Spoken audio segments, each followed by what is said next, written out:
S K tech YouTube ಚಾನೆಲ್ನಲ್ಲಿ ತಮಗೆ ಹಾರ್ದಿಕವಾದಂತಹ ಸ್ವಾಗತವನ್ನು ಕೋರ್ತಾ ಇದ್ದೇನೆ.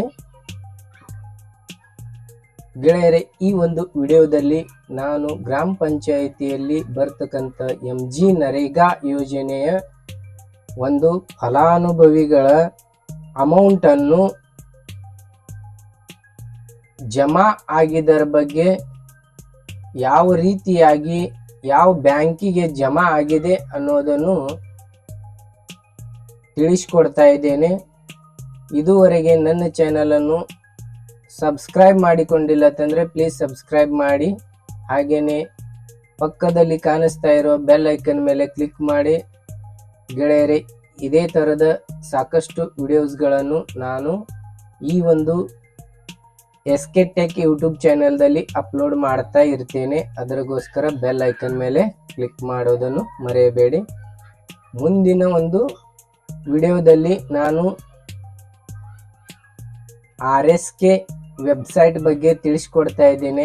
RSK ವೆಬ್ಸೈಟನ್ನು ಬಳಸಿಕೊಂಡು ನಾವು ಯಾವ ರೀತಿಯಾಗಿ ಅದರದೊಂದು ಬೆನಿಫಿಟ್ಸನ್ನು ಪಡೆದುಕೊಳ್ಳಬಹುದು ಅನ್ನೋದರ ಬಗ್ಗೆ ತಿಳಿಸ್ಕೊಡ್ತಾ ಇದ್ದೇನೆ. ಹಾಗಾಗಿ ಈ ಚಾನಲನ್ನು ಸಬ್ಸ್ಕ್ರೈಬ್ ಮಾಡೋದನ್ನು ಮರೆಯಬೇಡಿ. ಹಾಗಾದರೆ ಗೆಳೆಯರೆ, ಈ ಒಂದು ವಿಡಿಯೋವನ್ನು ಸ್ಟಾರ್ಟ್ ಮಾಡೋಣ. ಇಲ್ಲಿ ನೋಡಿ, ಕ್ರೋಮ್ ಬ್ರೌಸರ್ ಇದೆ. ಕ್ರೋಮ್ ಬ್ರೌಸರ್ ಓಪನ್ ಮಾಡ್ಕೊಳ್ಳಿ. ಈ ಥರ ಡಬಲ್ ಕ್ಲಿಕ್ ಮಾಡಿ ಕ್ರೋಮ್ ಬ್ರೌಸರ್ ಓಪನ್ ಮಾಡಿದ ನಂತರ ಇಲ್ಲಿ ಸರ್ಚ್ ಬಾಕ್ಸ್ದಲ್ಲಿ MG ನರೇಗಾ ಅಂತೇಳಿ ಟೈಪ್ ಮಾಡಿ. MG ನರೇಗಾ ಅಂತೇಳಿ ಟೈಪ್ ಮಾಡಿದ ನಂತರ MG Mahatma Gandhi NREGA ministry of rural development ಅಂತೇಳಿ ಬಂದಿರುತ್ತೆ. ಇದರ ಮೇಲೆ ಕ್ಲಿಕ್ ಮಾಡಿ. ಇದರ ಮೇಲೆ ಕ್ಲಿಕ್ ಮಾಡಿದಾಗ ಮತ್ತೊಂದು ಟ್ಯಾಬ್ ಅನ್ನು ಓಪನ್ ಮಾಡ್ಕೊಳ್ಳಿ. ಮತ್ತೊಂದು ಟ್ಯಾಬ್ದಲ್ಲಿ MG ನರೇಗಾ ಕರ್ನಾಟಕ ಅಂತೇಳಿ ಟೈಪ್ ಮಾಡಿ ಸರ್ಚ್ ಬಾಕ್ಸ್ದಲ್ಲಿ ಹೀಗೆ ಟೈಪ್ ಮಾಡಿಕೊಂಡು ಅದರ ಮೇಲೆ ಕ್ಲಿಕ್ ಮಾಡಿದಾಗ MG ನರೇಗಾ ಒಂದು ಕರ್ನಾಟಕ ಗೌರ್ಮೆಂಟ್ದ ಒಂದು ವೆಬ್ಸೈಟ್ ಅನ್ನು ಓಪನ್ ಆಗುತ್ತೆ. Mahatma Gandhi national rural employment guarantee act ಅಂತೇಳಿ ಇರುತ್ತೆ. ಇದರ ಮೇಲೆ ಕ್ಲಿಕ್ ಮಾಡಿ. ಈ ತರ ಕ್ಲಿಕ್ ಮಾಡಿಕೊಂಡು ನೀವು ಯಾವ ಒಂದು ಜಿಲ್ಲೆಯನ್ನು ನಿಮಗೆ ಸಂಬಂಧಪಡುತ್ತೆ ಆ ಒಂದು ಜಿಲ್ಲೆಯನ್ನು ಇಲ್ಲಿಂದ ಸಿಲೆಕ್ಟ್ ಮಾಡ್ಕೊಳ್ಳಿ. ಇಲ್ಲಿ ಡಿಸ್ಟ್ರಿಕ್ಟ್ ಅಂತೇಳಿ ಕಾಣಿಸ್ತಾ ಇದೆ. ಇಲ್ಲಿ ಜಿಲ್ಲೆಗಳ ಹೆಸರು ಇವೆ. ಇಲ್ಲಿ ಜಿಲ್ಲೆಯನ್ನು ಸಿಲೆಕ್ಟ್ ಮಾಡ್ಕೊಳ್ಳಿ. ಈ ತರ ಜಿಲ್ಲೆಯನ್ನು ಸಿಲೆಕ್ಟ್ ಮಾಡ್ಕೊಂಡ ನಂತರ ಇಲ್ಲಿ ಬ್ಲಾಕ್ ಅಂತೇಳಿ ಕೇಳುತ್ತೆ. ತಾಲೂಕಾ ವೈಸ್ ಬರುತ್ತೆ ಇದು ಬ್ಲಾಕ್ ಅಂತಂದ್ರೆ. ಇಲ್ಲಿ ನೋಡಿ, ನಂದು ತಾಲೂಕಾ ಬಂದ್ಬಿಟ್ಟು ಟಿಕೋಟಾ ಬರುತ್ತೆ. ಟಿಕೋಟಾವನ್ನು ಸಿಲೆಕ್ಟ್ ಮಾಡ್ಕೊಂಡಿದ್ದೀನಿ. ಇದರ ಮೇಲೆ ಕ್ಲಿಕ್ ಮಾಡಿಕೊಂಡಾಗ ಸಿಲೆಕ್ಟ್ ಆಗುತ್ತೆ ಅದನ್ನು.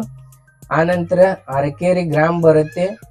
ಅರಕೇರಿ ಗ್ರಾಮದ ಒಂದು ಪಂಚಾಯಿತಿ ಬರುತ್ತೆ. ಅದಕ್ಕೋಸ್ಕರ ನಾನು ಅರಕೇರಿಯ ಮೇಲೆ ಕ್ಲಿಕ್ ಮಾಡ್ತಾ ಇದ್ದೀನಿ. ಅರಕೇರಿಯ ಮೇಲೆ ಕ್ಲಿಕ್ ಮಾಡಿಕೊಂಡಾಗ ಇಲ್ಲಿ ಸಾಕಷ್ಟು ಆಪ್ಷನ್ಸ್ಗಳನ್ನು ನಿಮಗೆ ಓಪನ್ ಆಗ್ತವೆ. ಇಲ್ಲಿ ಜಾಬ್ ಕಾರ್ಡ್ ಎಂಪ್ಲಾಯ್ಮೆಂಟ್ ರಿಜಿಸ್ಟರ್ ಅಂತ ಹೇಳಿದೆ. ಇದ್ರ ಮೇಲೆ ಕ್ಲಿಕ್ ಮಾಡಿ. ಇದ್ರ ಮೇಲೆ ಕ್ಲಿಕ್ ಮಾಡಿದಾಗ ಏನ್ ಬರುತ್ತೆಪ್ಪ ಅಂತಂದ್ರೆ ಜಾಬ್ ಕಾರ್ಡ್ಸ್ ನಂಬರ್ ಅನ್ನು ಇಲ್ಲಿ ಓಪನ್ ಆಗುವಂತದ್ದು. ಇಲ್ಲಿಂದ ನಾವು ಯಾವ ಕೆಲಸಕ್ಕೆ ಒಂದು ಜಾಬ್ ಕಾರ್ಡ್ ಅನ್ನು ಅಪ್ಲೈ ಮಾಡಿದ್ದೇವೆ ಅನ್ನೋದನ್ನು ಇಲ್ಲಿಂದ ನಾವು ಖಚಿತಪಡಿಸಿಕೊಳ್ಳಬಹುದು. ಇಲ್ಲಿ ನೋಡಿ, ಕಂಟ್ರೋಲ್ F ಅನ್ನು ಎಂಟರ್ ಮಾಡಿದಾಗ ಇಲ್ಲಿ ನೋಡಿ ಸರ್ಚ್ ಬಾಕ್ಸ್ ಓಪನ್ ಆಗುತ್ತೆ. ಸರ್ಚ್ ಬಾಕ್ಸ್ ದಲ್ಲಿ ನೀವು ನಿಮ್ಮ ಜಾಬ್ ಕಾರ್ಡ್ ನಂಬರ್ ಅನ್ನು ಗೊತ್ತಿದ್ರೆ ಜಾಬ್ ಕಾರ್ಡ್ ನಂಬರ್ ಅನ್ನು ಟೈಪ್ ಮಾಡಿ. ಇಲ್ಲಿ ಆನಂತರ ಹೆಸರಿನ ಮೇಲೆ ಕೂಡ ಬರುತ್ತೆ. ಇಲ್ಲಿ ಕನ್ನಡ ಅಕ್ಷರದಲ್ಲಿ ಬರುವಂತದ್ದು ಇವು. ಇಲ್ಲಿ ಕನ್ನಡವನ್ನು ಟೈಪಿಂಗ್ ಮಾಡಿದ್ರೆ ಕೂಡ ನಿಮಗೆ ನಿಮ್ಮ ಹೆಸರನ್ನು ಇಲ್ಲಿ ಕಾಣಿಸುವಂತದ್ದು. ನಾನು ಒಂದು ಡೆಮೋಗೋಸ್ಕರ ಒಂದು ಜಾಬ್ ಕಾರ್ಡ್ ನಂಬರ್ ಅನ್ನು ಚೂಸ್ ಮಾಡ್ಕೊಳ್ತಾ ಇದ್ದೇನೆ. ಇಲ್ಲಿದೆ ನೋಡಿ, ಇದೊಂದು ಜಾಬ್ ಕಾರ್ಡ್ ನಂಬರ್ ಓಪನ್ ಮಾಡಿಕೊಳ್ಳೋಣ. 3658 ಅಂತ ಹೇಳಿದೆ. ಇದರ ಮೇಲೆ ಕ್ಲಿಕ್ ಮಾಡಿದಾಗ ನಾವು ಈ ಒಂದು ಜಾಬ್ ಕಾರ್ಡ್ ಅನ್ನು ಯಾವ ಒಂದು ಕೆಲಸಕ್ಕೆ ಹಾಕಿದ್ದಾರೆ ಅನ್ನೋದನ್ನು ಖಚಿತಪಡಿಸಿಕೊಳ್ಳಬಹುದು. ಈ ತರ ಒಂದು ಜಾಬ್ ಕಾರ್ಡ್ ಅನ್ನು ಓಪನ್ ಆಗುತ್ತೆ. ಈ ಜಾಬ್ ಕಾರ್ಡ್ ಅನ್ನು ಯಾವ ಕೆಲಸಕ್ಕೆ ಒಂದು ಉಪಯೋಗಿಸಲಾಗಿದೆ ಅನ್ನೋದನ್ನು ಇಲ್ಲಿಂದ ನಾವು ನೋಡಬಹುದು. ಇಲ್ಲಿ ನೋಡಿ, ಬಾಬು ಶಂಕರ್ ಮಾನವರ್ ಇವರ ಜಮೀನಲ್ಲಿ ಕ್ಷೇತ್ರ ಬದು ನಿರ್ಮಾಣಕ್ಕೆ 2021-22ರಲ್ಲಿ ಹಾಕಲಾಗಿದೆ. ಆನಂತರ ನೋಡಿ, ಇಲ್ಲಿ ಫ್ರೆಶ್ ಆಗಿ ಎಲ್ಲಿ ಹಾಕಿದ್ದಾರೆ ಅನ್ನೋದನ್ನು ಇಲ್ಲಿ ತೋರಿಸುತ್ತೆ ನೋಡಿ. ಇಲ್ಲಿ ಗ್ರಾಮ ಪಂಚಾಯತ್ ಅರಕೇರಿ ಸನ್ 23-24ನೇ ಸಾಲಿನಲ್ಲಿ ಇಲ್ಲಿ ಹರಿಬಾ ರಾವ್ಜಿ ಮಾನವರ್ ಇವರ ಜಮೀನದಲ್ಲಿ ಕ್ಷೇತ್ರ ಬದಲು ನಿರ್ಮಾಣ ಮಾಡಲಿಕ್ಕೆ ಈ ಒಂದು ಜಾಬ್ ಕಾರ್ಡ್ ಅನ್ನು ಯೂಸ್ ಮಾಡಲಾಗಿದೆ. ಇಲ್ಲಿ ನೋಡಿ ಇದರ ಮೇಲೆ ಕ್ಲಿಕ್ ಮಾಡಿ, ಈ ತರ ಕ್ಲಿಕ್ ಮಾಡಿಕೊಂಡಾಗ ಈ ತರ ನಿಮಗೆ ಕಾಮಗಾರಿಯ ಹೆಸರು ಮತ್ತು ಕೋಡ್ ನಂಬರ್ ಕೂಡ ಇಲ್ಲಿ ನಾವು ಕಾಣಬಹುದು. ಯಾವ ಒಂದು ಕೆಲಸಕ್ಕೆ ಹಾಕಿದ್ದಾರೆ ಅನ್ನೋದು ಇಲ್ಲಿಂದ ಡೀಟೇಲ್ಸ್ ಕಾಣಬಹುದು. ಆನಂತರ ನೋಡಿ ಇಲ್ಲಿ ಬಂದ್ಬಿಟ್ಟು ಅನ್ಸ್ಕಿಲ್ಡ್ ಸೆಮಿ ಸ್ಕಿಲ್ಡ್ ಅಂತೇಳಿ ಇಲ್ಲಿ ಇದೆ ನೋಡಿ. ಈ ಬಾಕ್ಸ್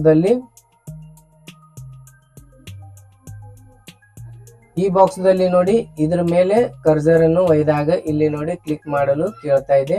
ಇಲ್ಲಿ ಪೇಮೆಂಟ್ ಆಗಿದ್ದು ಈ ಒಂದು NMR ದಲ್ಲಿ ಎಷ್ಟು ಪೇಮೆಂಟ್ ಆಗಿದೆ ಅನ್ನೋದನ್ನು ಇಲ್ಲಿ ತೋರಿಸುತ್ತೆ ನೋಡಿ. ಇಲ್ಲಿ 25,280 ಆಗಿದೆ. ಆನಂತರ ಸೆಕೆಂಡ್ NMR ದಲ್ಲಿ 22,752 ಪೇಮೆಂಟ್ ಅನ್ನು ಆಗಿರುವಂತದ್ದು.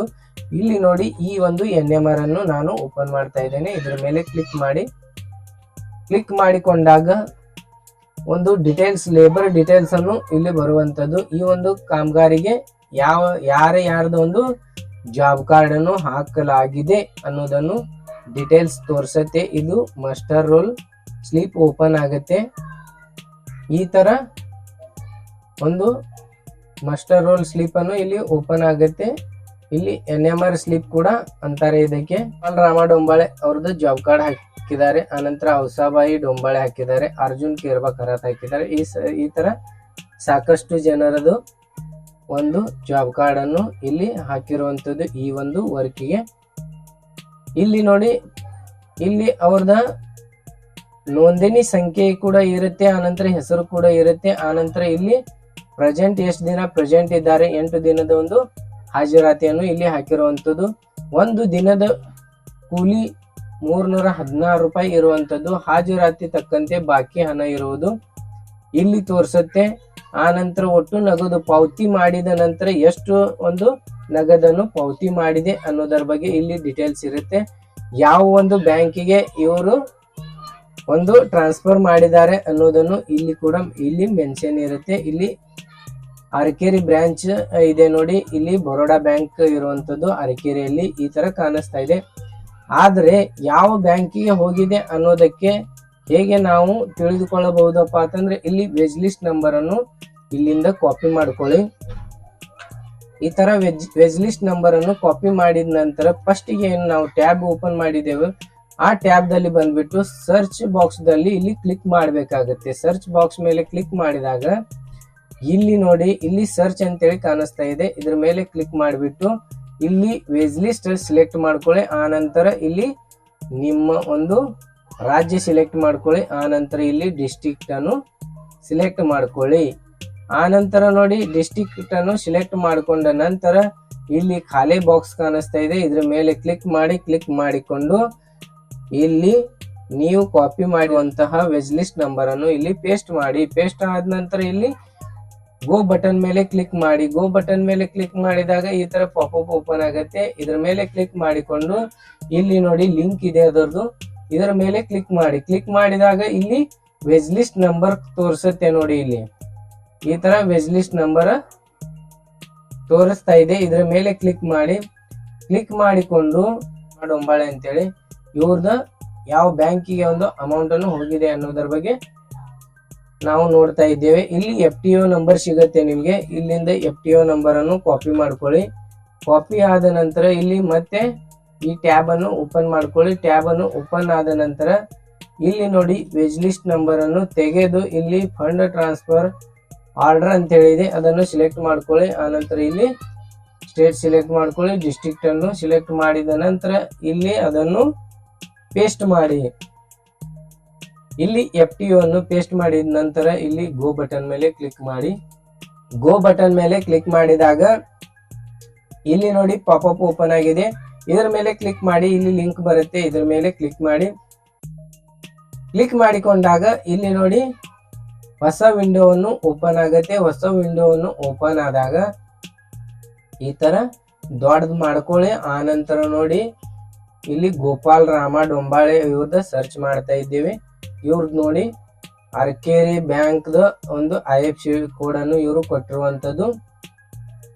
ಇದು ನೋಡಿ ಇಲ್ಲಿ ಯಾವ ಬ್ಯಾಂಕಿಗೆ ಹೋಗಿದೆ ನೋಡಿ, ಬ್ಯಾಂಕ್ ಆಫ್ ಬರೋಡಾಗೆ ಹೋಗಿದೆ. ಆದರೆ 606985 ಅಂತೇಳಿ ಬ್ಯಾಂಕ್ IIN ನಂಬರ್ ಇರುವಂತದ್ದು. ಈ ಬ್ಯಾಂಕ್ IIN ನಂಬರ್ ಯಾವ ಒಂದು ಬ್ರಾಂಚ್ ಇದೆ ಅನ್ನೋದರ ಬಗ್ಗೆ ತಿಳಿದುಕೊಳ್ಳಬೇಕಾದರೆ ನೀವು ಈ ಚಾನೆಲ್ ಅನ್ನು ಸಬ್ಸ್ಕ್ರೈಬ್ ಮಾಡಿಕೊಂಡು ಮುಂದಿನ ಒಂದು ವಿಡಿಯೋದಲ್ಲಿ ಇದರದ ಒಂದು ಕೂಡ ವಿಡಿಯೋವನ್ನು ಮಾಡಿ ಅಪ್ಲೋಡ್ ಮಾಡಲಾಗುತ್ತದೆ. ಅದನ್ನು ನೋಡಿಬಿಟ್ಟು ನೀವು ಯಾವ ರೀತಿಯಾಗಿ ಬ್ಯಾಂಕ್ IIN ನಂಬರ್ ಅನ್ನು ತಕ್ಕೊಳ್ಬಹುದು ಅನ್ನೋದರ ಬಗ್ಗೆ ಸವಿಸ್ತಾರವಾಗಿ ಆ ಒಂದು ವಿಡಿಯೋದಲ್ಲಿ ಹೇಳಿಕೊಡುತ್ತೇನೆ. ಈ ಒಂದು ಬ್ಯಾಂಕ್ ಇರುವಂತದ್ದು bank of Baroda main branch ಇರುವಂತದ್ದು ಬಿಜಾಪುರದಲ್ಲಿ. ಆ ಒಂದು ಬ್ಯಾಂಕ್ ಇದು IIN ಕೋಡ್ ಇದೆ. ಈ ತರ ನೀವು ನಿಮ್ಮ ಪೇಮೆಂಟ್ ಅನ್ನು ಯಾವ ಬ್ಯಾಂಕಿಗೆ ಹೋಗಿದೆ ಅನ್ನೋದರ ಬಗ್ಗೆ ತಿಳಿದುಕೊಳ್ಳಬಹುದು. ಇಲ್ಲಿ ನೋಡಿ ಅರಕೇರಿ ಬ್ರಾಂಚ್ ದ ಅಕೌಂಟ್ ಅನ್ನು ಇವರು ಕೊಟ್ಟಿರುವಂತದ್ದು, ಆದರೆ ಅಮೌಂಟ್ ಜಮಾ ಆಗಿರುವುದು ಬ್ಯಾಂಕ್ ಆಫ್ ಬರೋಡಾಗೆ ಆಗಿದೆ ಬಿಜಾಪುರ ಬ್ರಾಂಚ್ ನಲ್ಲಿ. ಈ ತರ ನೀವು ಪೇಮೆಂಟ್ ಅನ್ನು ಎಲ್ಲಿ ಆಗಿದೆ ಅನ್ನೋದರ ಬಗ್ಗೆ ತಿಳಿದುಕೊಳ್ಳಬಹುದು ಗೆಳೆಯರೆ. ಈ ವಿಡಿಯೋವನ್ನು ಇಷ್ಟವಾದರೆ ಲೈಕ್ ಮಾಡಿ ಮತ್ತು ಶೇರ್ ಮಾಡಿ ಮತ್ತು ಕಮೆಂಟ್ ಮಾಡಲು ಮರೆಯಬೇಡಿ. ಹಾಗೆಯೇ ಚಾನೆಲ್ ಅನ್ನು ಸಬ್ಸ್ಕ್ರೈಬ್ ಮಾಡಿಕೊಳ್ಳಿ, ಏಕೆಂತಂದ್ರೆ ಈ ತರದ ಹಲವಾರು ವಿಡಿಯೋಸ್ಗಳನ್ನು ಈ ಒಂದು SK Tech ಯೂಟ್ಯೂಬ್ ಚಾನೆಲ್ದಲ್ಲಿ ಅಪ್ಲೋಡ್ ಮಾಡಲಾಗುತ್ತದೆ. Thank you so much.